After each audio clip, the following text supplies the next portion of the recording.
باشید از جانب پروردگار که ای زمین آب فرو بکش، ای آسمان باریدن بس کرد.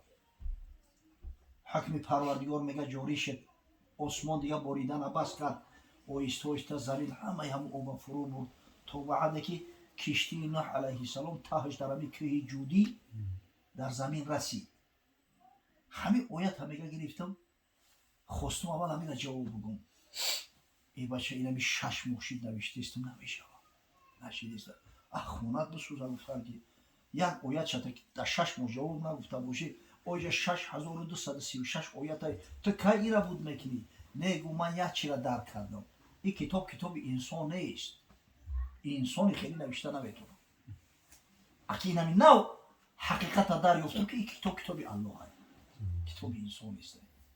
الله نوع انسان را پیام آخرین شامل آن رحمتا للعالمین.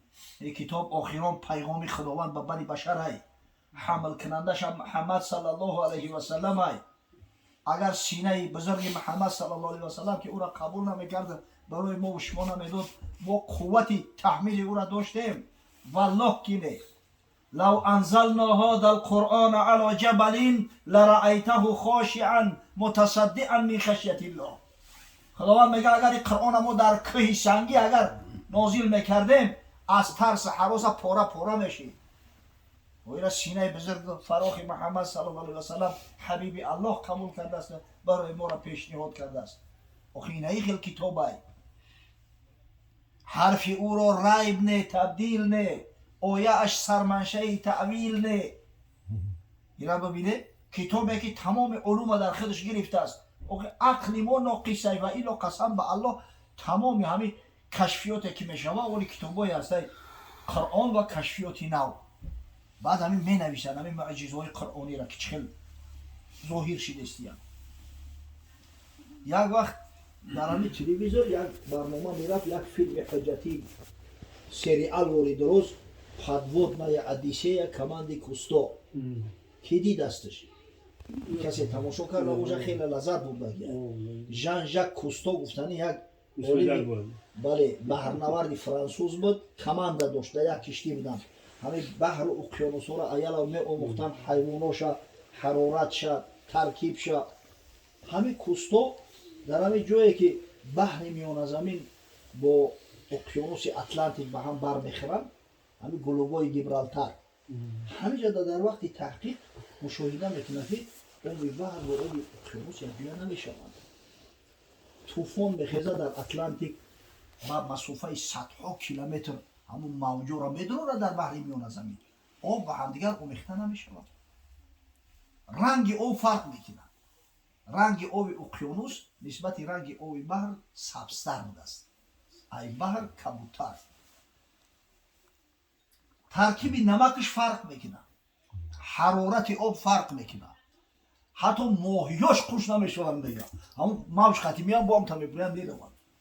این حیران میشود که اخی در یک پیوله اگر دو چیز بریزی به هم دیگر آمیخته میشوند، چه خیلی اوای اخی این صدها کیلومتر میدوه در ایش آمیخته نمیشود. همین تعجب شد در یک مجلس علمی میگه اونجا یک مسلمان شیشتگی بوده است. اخی میگه در قرآن اومده که قرآن میگیره در پیش و باز میکنه ایمی سوره رحمان آیه را که خدای تعالی خبر میده که بینهما برزخ لا یبغیان مرج البحرین یلتقیان بینهما برزخ لا یبغیان. خداوند دو بحر میگه به مقابل همدیگر هم میفرسته، ایش در داخل ایش میدروید، اما در بینش یک پرده هست که آمیخته نمیشوند. همون کوستو را خدای تعالی هدایت داد مسلمان شید، با ایمان های دنیا رفته گه همون عالم کلام که اون لغورت مکافات نوبلی بود. یه را ببینه یک چیزایی هست که عقل انسان نمیگیره، اما با مرور زمان وقتی کشف میشه این مرد اخرین در قرآن هست. ولی در قرآن سوره هست با نام حدید، سوره آهن. خدای تعالی میگه و انزلنا الحدید، ما آهن نازل کردیم. انزال کردن از بالا به پایان فرو فرستادن است. همین را نمیفهمیدن مفسران که آهن چخیل نازل میشود. ای اسمون بزمی برف نازل میشود، بارون نازل میشود. اوهان ای زمین ای چه نازل میشود همین عقلشون نمیگیریم حتی ولی همین تفسیرها را ببینید میگن وقتی تعویلش کردیم وقتی میگن خداوند متعال آدم علیه السلام از جنت که به زمین فرستاد پایان فرستاد همراهش چند اسباب آهنی بود از جمله سوزن بود سندان بود پتک بود همین چیزای آهنی برای همین خدای تعالی میگه ما آهن نازل کردیم همراه آدم علیه السلام در همین آخرای عصر 20 علم گیولوژیا و علم این همین معدن شناسی و همین اثبات کردن که حقیقتا آهن ای زمین نیست زمین ما قدرتی در خود حاصل کردن همین خیلی معدن نداره این آهن ها همش هم متئوریت ها بودیم با مرور زمان در مدت 100,000 سال پیش ها همین اومده در همین زمین برخوردیم یا یک بعضا هم کجایی که ولی کانی آهنه یک زمان متئوریت کلون همونجا غلطیدگی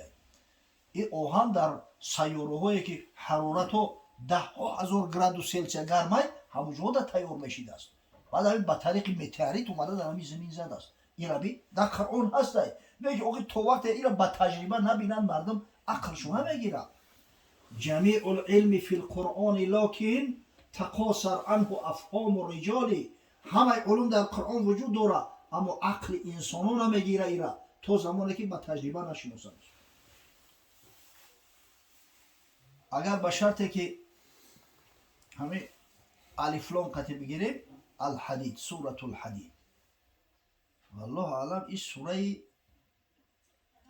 50 و سوره چندمی قرآن است سوره حدید سوره 57 هایی گمان میکنم سوره 57 ما